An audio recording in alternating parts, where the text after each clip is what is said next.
표적과 구원의 목적이라는 주제를 가지고 같이 말씀 생각해 보겠습니다. 부활하신 예수님을 만난 사울은 아나니아로부터 세례를 받고 며칠 동안 제자들과 머물면서 다메섹에서 복음을 전했지요.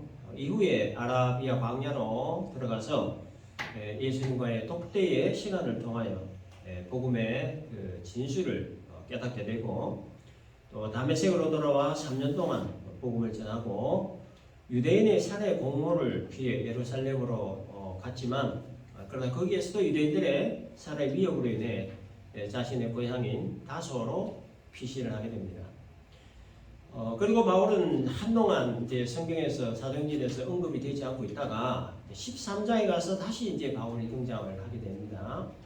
그래서 사도행전 13장에서 바울 이야기가 다시 시작이 되기 전까지 오늘 본문부터 12장까지는 베드로의 이야기가 잠시 등장을 합니다. 사도행전 5장부터 9장까지는 바울의 회심에 관한 내용이고, 또 9장부터 이제 12장까지는 베드로와 관련된 내용, 그리고 이제 사도행전 13장 이후부터는 다시 바울과 관련된 내용으로 이렇게 이제 기록이 되어 있습니다. 그래서 오늘 본문부터 12장까지는 사실상 베드로의 마지막 공식 사역에 관한 내용입니다. 그래서 베드로는 12장을 끝으로 모든 공식 사역을 끝내고 이제 역사 속으로 사라지게 되죠. 그래서 오늘부터 12장까지 이 베드로와 관련된 내용을 살펴보려고 합니다. 본문 32절을 보면요, 그때에 베드로가 사방으로 두루 다니다가 룻다에 사는 성도들에게 내려갔다라고 합니다. 베드로가 룻다라고 하는 지역에 갔는데 거기에 성도들이 있었다고 합니다. 예루살렘 북서쪽으로 약 한 40km 지점에 이 룻다가 있었는데, 이곳에 성도들이 있었다라고 하는 것은 룻다에 누군가가 복음을 전했다, 그런 얘기죠. 누가 이 룻다에 복음을 전했느냐? 결론부터 말하면 빌립이 이곳에 복음을 전했습니다. 예루살렘 교회가 박히 시작하자 이제 사도들을 제외한 모든 성도들이 이제 피신을 가게 되었을 때에 그 중에 7 집사 중 한 명이었던 빌립이 사마리아로 들어가게 됩니다. 사마리아에서 이제 복음을 전하면서 표적과 큰 능력을 체험하게 되고, 또 시몬에게 세례를 주게 되죠. 그러고 난 뒤에 이제 가사라고 하는 곳으로 그 광야로 들어가게 되는데, 거기에서 당시 강대국인 에티오피아 그 국고를 맡은 네시를 만나가지고 네시가 읽고 있던 이사야서에 있는 성경 구절을 해석해 줍니다. 그리고 이제 세례를 주게 되죠. 그 다음에 빌립이 간 곳이 어디냐면 사도행전 8장 40절을 보니까 아소도라고 하는 곳으로 갑니다. 이 아소도로부터 시작해서 여러 성을 다니면서 이제 복음을 전하고, 그 다음에 도착한 곳이 어디냐면 가이사라입니다. 그래서 빌립이 아소도에서부터 가이사라까지 복음 전하면서 이제 갔는데, 본문에서 이 베드로가 갔던 룻다라고 하는 곳과 또 36절에 욥바라고 하는 이곳이 아소도에서 가이사라로 가는 그 길목에 자리 잡고 있던 곳이었습니다. 그래서 빌립이 아소도에서 가이사라로 가면서 이 룻다와 욥바에 복음을 전했다는 거죠. 그래서 그 복음의 열매를 맺어서 예수 믿는 사람, 이 성도들이 이 룻다에 있게 되었다라는 겁니다. 베드로가 룻다에서 8년간 중풍병으로 고통받고 있는 애니야 이름하는 성도를 만나게 됩니다. 손발이 마비가 되어가지고 움직이지 못한 상태에서 8년을 그러고 있었다는 겁니다. 생각과 마음은 멀쩡한데 움직이지 못하니 그 고통이 얼마나 컸겠습니까? 이 고통 중에 있는 애니야를 본 베드로가 주 예수 이름으로 그 병을 낫게 하죠. 34절 보니까 예수 그리스도께서 너를 낫게 하시니 일어나 네 자기를 정돈하라. 이 말 들은 애니야가 막 그 즉시로 일어나게 됩니다. 그리고 35절 보면 룻다와 사론에 사는 사람들이 다 그를 보고 주께로 돌아왔다 기록합니다. 몸이 마비가 되어 움직이지 못한 지 8년을 두고 있던 애니야가 주 예수 이름으로 낫게 된 이 기적이 일어났을 때 룻다 근처에 있는 사론이라고 하는 동네 사람들이 예수를 믿게 되는 이런 놀라운 일들이 일어났다는 거예요. 애니야를 고친 베드로는 다시 욥바로 갑니다. 욥바 하면 생각나는 사람이 있죠. 요나입니다. 그죠? 니네웨 가서 회개를 선포하라 한 하나의 명령어디고 다시서로 도망가기 위해 배를 타려고 간 곳이 어디입니까? 욥바 항구였죠. 본문에서 말하는 욥바가 바로 그 욥바입니다. 그래서 베드로가 욥바로 갔더니 거기에 다비다라고 하는 여성도 죽은 시체가 다락에 놓여져 있었습니다. 다비다에 대해 36절을 보면 선행과 구제하는 일이 심히 많았다 이렇게 기록합니다. 그래서 뭐 일반적으로 이 다비다를 과부로 이렇게 보고 있는데요. 그 이유에 대해서 39절에 보면 다비다의 시체가 있는 다락방에 모든 과부가 둘러서서 울었다. 이 구절을 근거로 이 다비다도 아마 과부였을 것이다 이렇게 추정하는데 정확한 것은 아니고 과부가 아닐 가능성이 오히려 더 많습니다. 왜 그러냐면 당시에 과부의 그 신분으로 여기 선행과 구제하는 일을 많이 했다. 사실상 이거는 당시 과부로서는 불가능한 일이거든요. 살 길이 망망했던 사람들이 과부이기 때문에 뭐 선행하는 일, 구제하는 일, 돈이 있어야 되잖아요. 그래서 과부가 아닐 가능성이 더 크다는 거예요. 뭐 아무튼 이 다비다가 죽었습니다. 37절 그때에 병들어 죽음의 시체를 씻어 다락에 누였다. 시체를 씻어 다락에 누이는 관습은 당시 유대인의 장례 절차에 따른 것이지만 다비다의 그 시체에 향유를 발랐다는 기록이 없습니다. 그래서 아마도 다비다의 시체를 씻어 다락에 누였던 다른 성도의 마음속에 다비다가 다시 살아날 것을 기대했던 것으로 보입니다. 그래서 38절에서 룻다가 욥바에서 가까운지라 제자들이 베드로가 거기 있음을 듣고 두 사람을 보내어 지체 말고 와달라 이렇게 간청을 했던 거예요. 베드로가 오면 혹시나 다비다가 다시 살아날 수 있지는 않을까 이런 어떤 막연한 기대 혹은 믿음으로 시체의 향유를 바르지 않았던 거고, 그리고 욥바에서 약 18km 정도 거리에 그 룻다에 있던 베드로에게 사람을 보내가지고 속히 욥바로 가달라고 그렇게 간청을 했던 겁니다. 소식을 들은 베드로가 욥바로 가서 다락방에 올라가 보니 주위에 과부들이 울며 서 있었습니다. 다비다가 살아있을 동안에 만들었던 속옷과 겉옷을 이들이 돋보여주었죠. 이 옷들은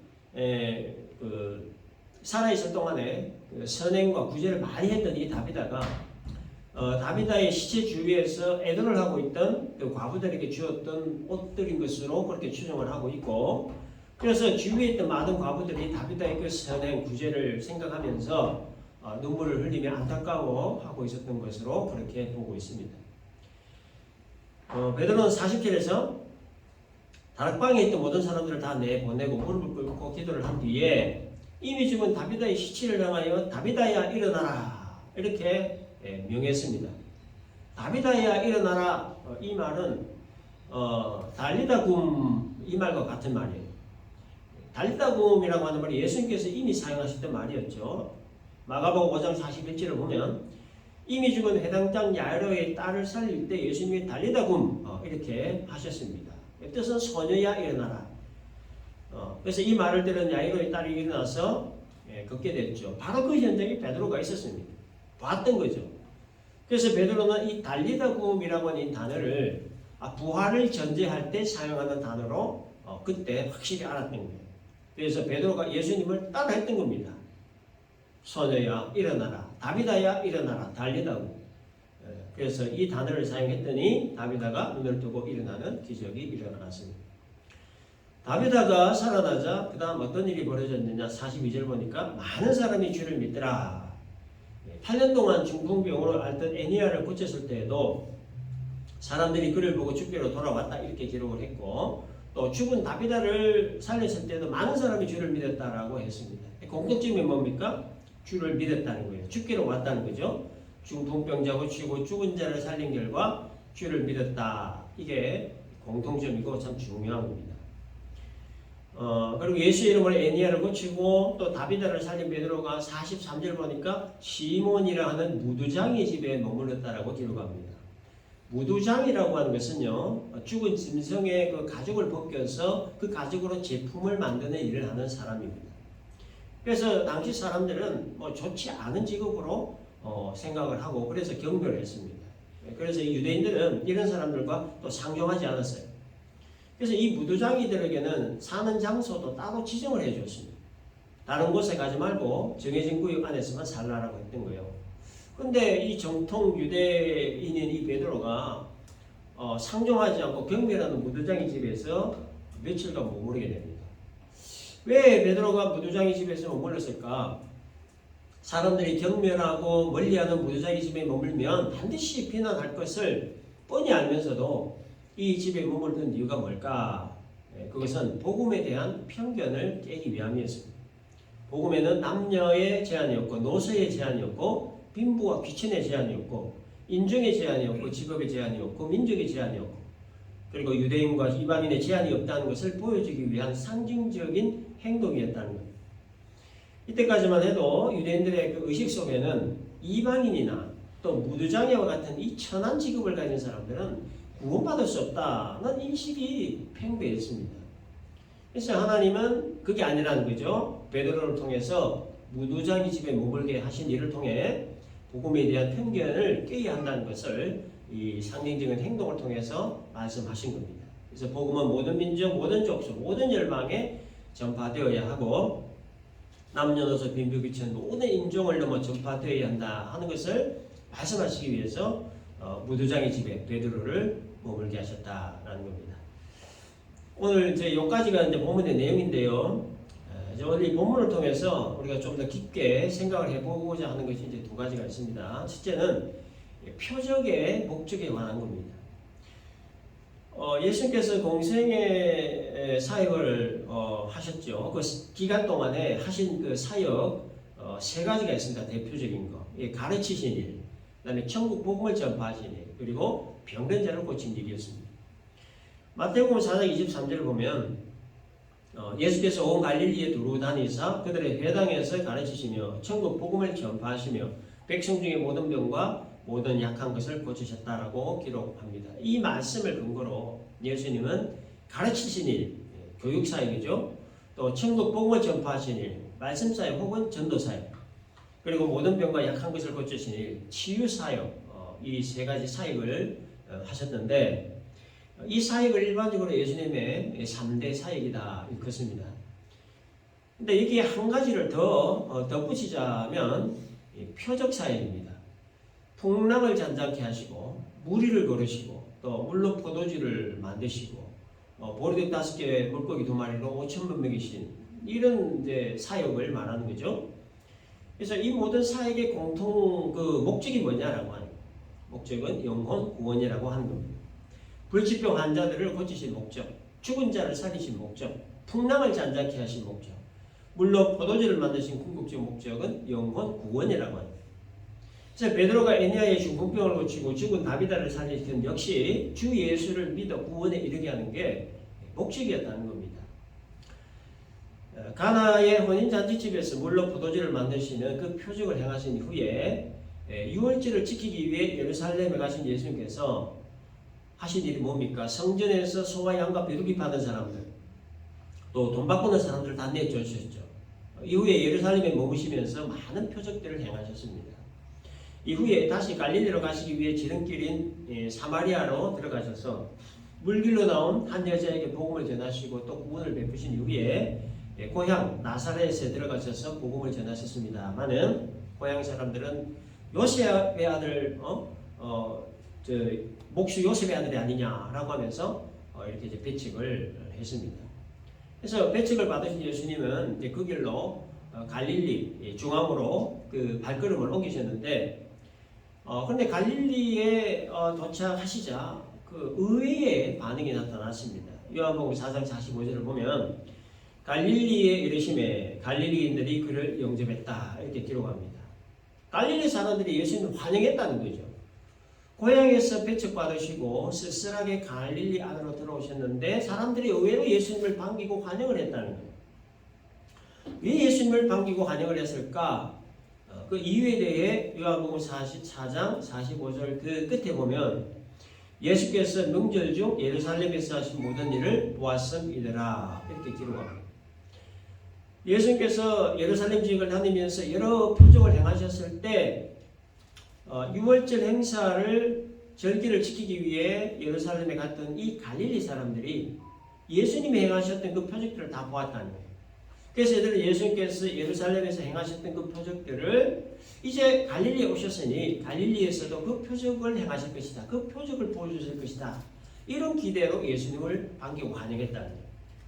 따라서 갈릴리 사람들이 예수님을 환영한 것은 예수님 그 자체를 환영한 것이 아니라 예수님께서 행하셨던 그 표적을 행하셨다는 거예요.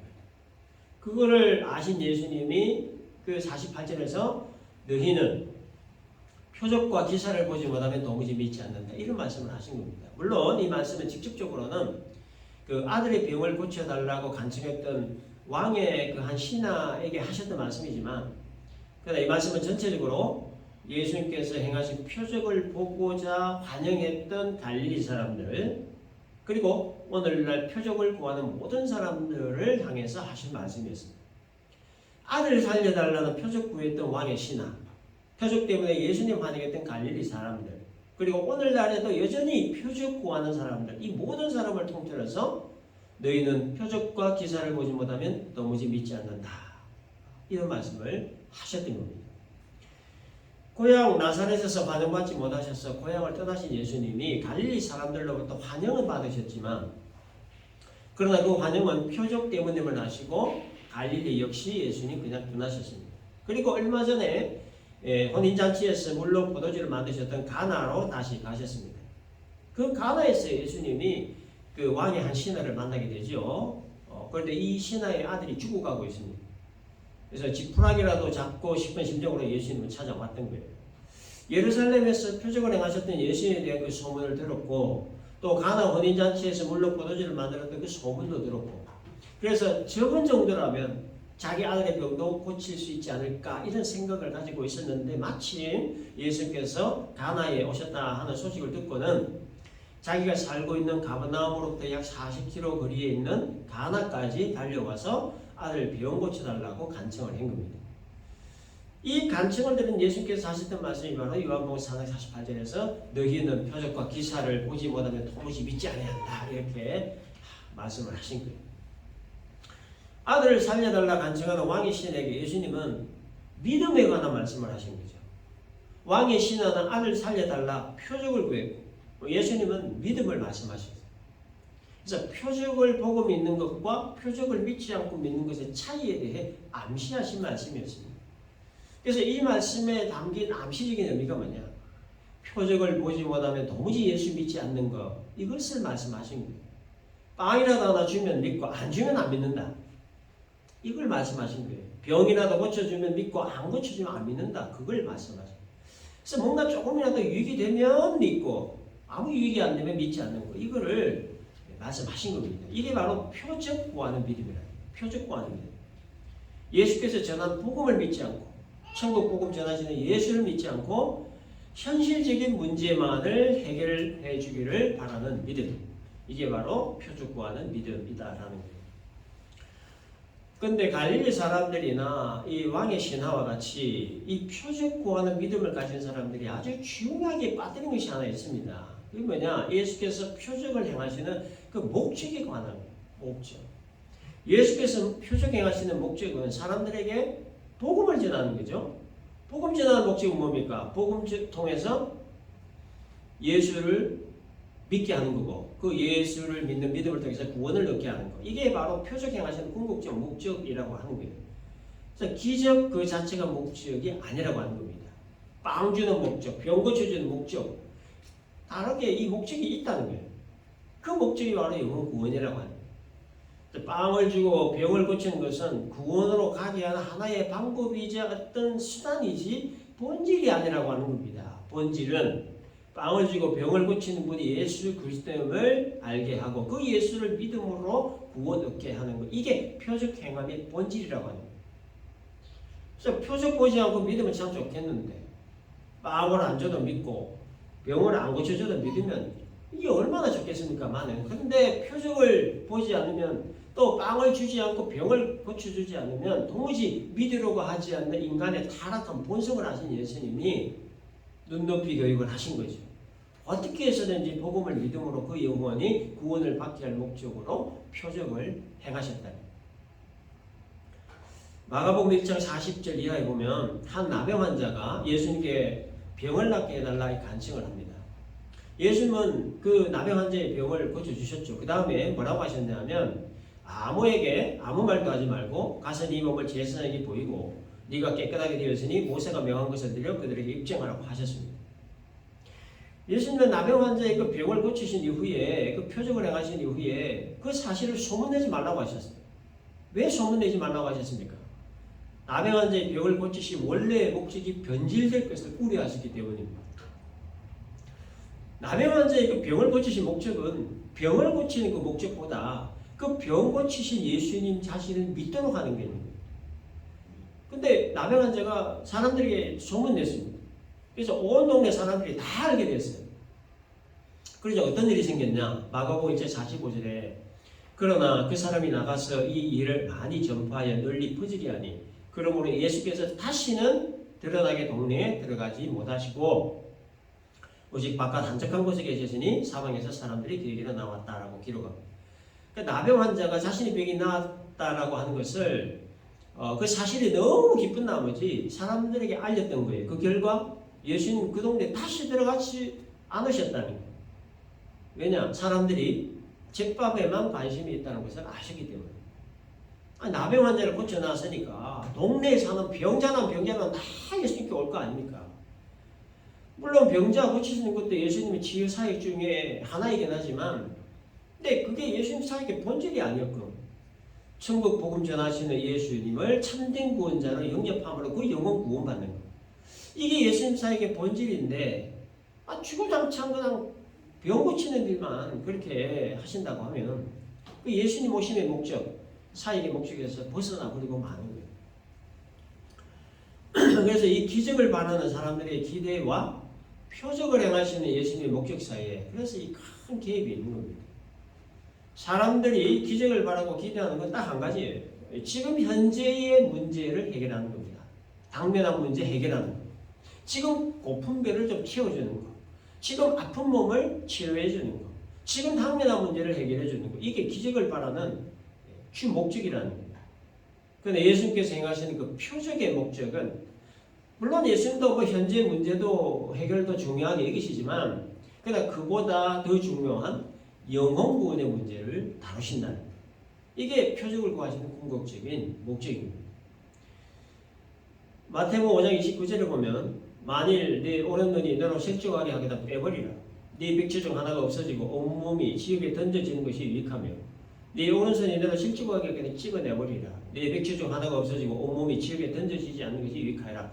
굉장히 섬뜩한 말씀을 하셨죠. 그래서 이 말씀을 또 문자적으로 해석하면 손이 남아돌 사람 없을 거예요. 눈 있는 사람 아마도 없을 겁니다. 다 찍어내고 다 파내야 됩니다.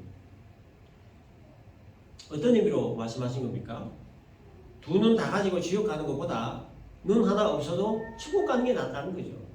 두 손 다 가지고 지옥 가는 것보다 손 하나 없어도 천국 가는 게 훨씬 낫다는 얘기예요. 그러니까 멀쩡한 사지를 가지고 지옥 가는 것보다 양팔 양다리 다 없어도 천국 가는 게 낫다는 거예요. 예? 건강한 육신 가지고 지옥 가는 것보다 나병이 있고 중풍병이 있어도 천국 가는 게 훨씬 낫다. 이 비유의 말씀입니다. 비유의 말씀. 근데 사람들은 나병을 치료받고 중풍병을 치료받는 그 자체에만 목적을 가지기 때문에 사지 멀쩡하게 해가지고 지옥을 가든 말든 그건 나중에 일이라는 거예요.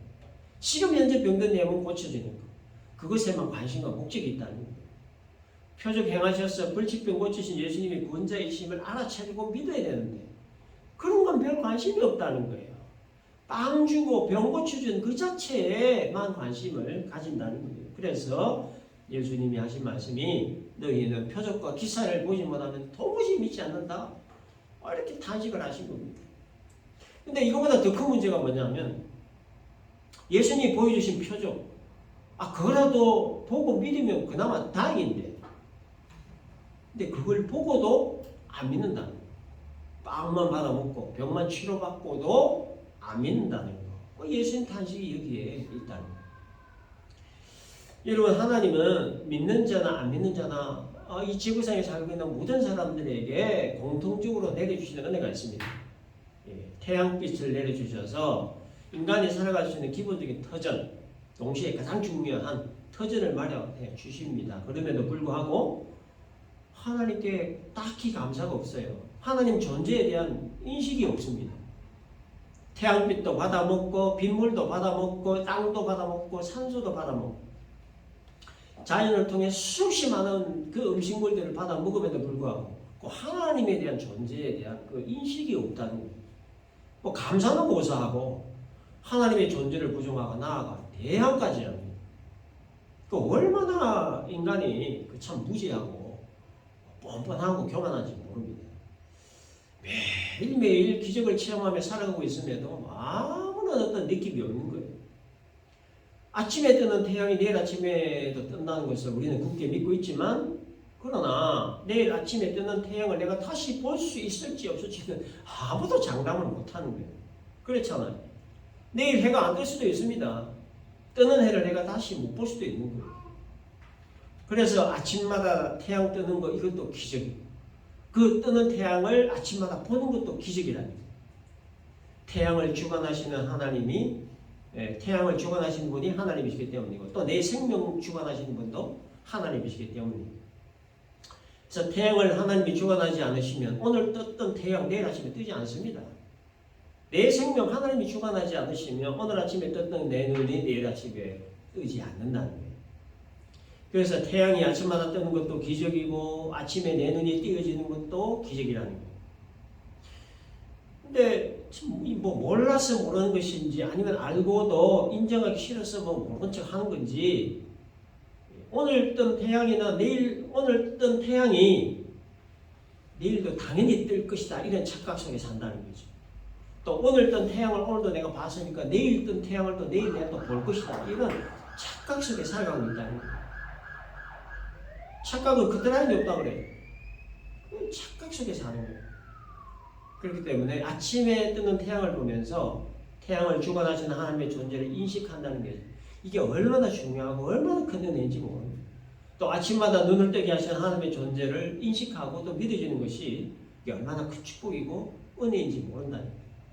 그러므로 하나님이 어젯밤 내 생명 안 거두고 가시고 오늘이라고 하는 하루의 시간을 연장시켜 주신 것을 우리가 기적으로 인식해야 되고, 그리고 어제 떴던 태양을 오늘 다시 볼 수 있는 것, 오늘 봤던 태양을 내일 다시 볼 수 있을 것이라는 기대, 그런 인식을 하면서 하루하루를 우리가 살아가야 된다는 겁니다. 한 가지 더 살펴볼 것은 영혼 구원의 목적에 관한 겁니다. 구원의 목적에 관한 겁니다. 표적을 행하는 궁극적 목적이 영혼 구원이라고 하면, 그렇다면 그 영혼 구원의 궁극적 목적이 뭐냐라는 겁니다. 구원의 궁극적 목적, 결론부터 말하면 하나님 형상으로 복구되는 겁니다. 하나님의 형상대로 지음받았던 아담의 범죄로 인해 모든 인간은 하나님의 형상을 잃어버린 채 태어나죠. 하나님의 형상을 잃어버린 채 살아가다가 하나님의 형상을 복구하지 못한 채 세상을 떠나버리게 됩니다. 그런데 하나님의 형상을 잃어버린 채를 세상을 떠난 뒤에는 하나님 형상을 회복하지 못한 죄에 대한 하나님의 심판이 기다리고 있고, 그 심판으로 인한 영원한 형벌이 기다리고 있다는 거예요. 이게 우리 발목을 붙잡나요? 이거를 안타깝게 여기신 하나님이 잃어버린 하나님의 형상을 복구할 수 있는 그 하나의 방법을 마련해 주셨는데, 그게 바로 독생자 예수를 믿고 영접하는 거예요. 독생자 예수를 영접하는 그 순간부터 잃어버린 하나님의 복구가 그때부터 이제 시작이 되는데, 근데 그 하나님 형상 복구는 불가능에 가깝습니다. 그 이유가 뭐냐? 하나님의 형상을 잃어버렸을 때에 누리고 즐기던 죄성 때문입니다. 예수 믿고 영접하는 것은 하나님의 형상 복구의 그 시작점을 말하는 거예요. 예수 영접함으로 잃어버렸던 하나님의 형상 복구가 이제 시작이 되지만, 그러나 그 이전에 즐기고 누리던 죄성이 끊임없이 괴롭히고 끊임없이 방해하기 때문에 여간 어렵고 힘든 일이 아니라는 거예요. 좀 뭔가 복구가 되었나 싶으면 어느 순간에 그냥 와라 무너지고, 또 어느 순간 복구가 되었나 싶으면 또 어느 순간 와라 무너지고, 그 무한 반복이 계속됩니다. 이게 여러분 육신의 장막을 입고 사는 우리 인생들의 한계라는 겁니다. 한계. 그래서 이 땅에 육신의 장막을 입고 사는 한은 하나님 형상대로의 완전 복구는 사실상 거의 불가능해요.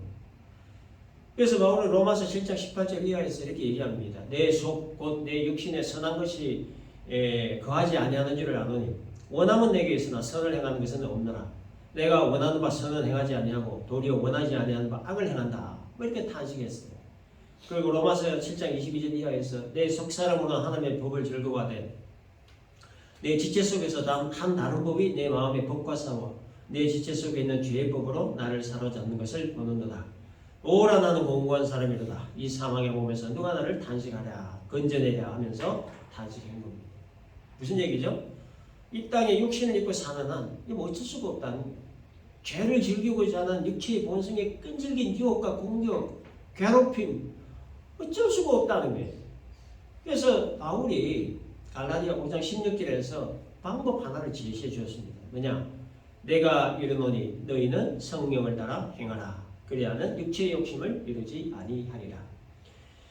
육체의 끈질긴 유혹과 공격을 막아내고 하나님 형상 복구를 위해 제시한 방법이 뭐냐? 성령을 따라 행하는 것. 이 방법을 제시해 준 겁니다.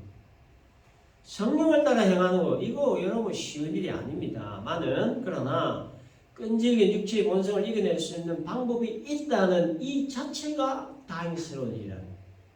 방법이 없으면 절망이죠. 방법이 있으니까 소망이라는 거예요. 그래서 영혼 구원의 목적, 하나님 형상의로의 복구, 그 복구를 위해 성령을 따라 행하는 것. 상당히 힘들고 어려운 일이고 또 긴 시간과 많은 피난 노력이 필요한 일이지만 그러나 아무튼 방법이 있으니 다행이고 그 방법을 따르기만 하면 영혼 구원의 목적에 부합하는 삶을 살아갈 수 있게 된다라는 겁니다. 오늘 두 가지 생각해 보았습니다. 표적의 목적과 구원의 목적에 관한 겁니다.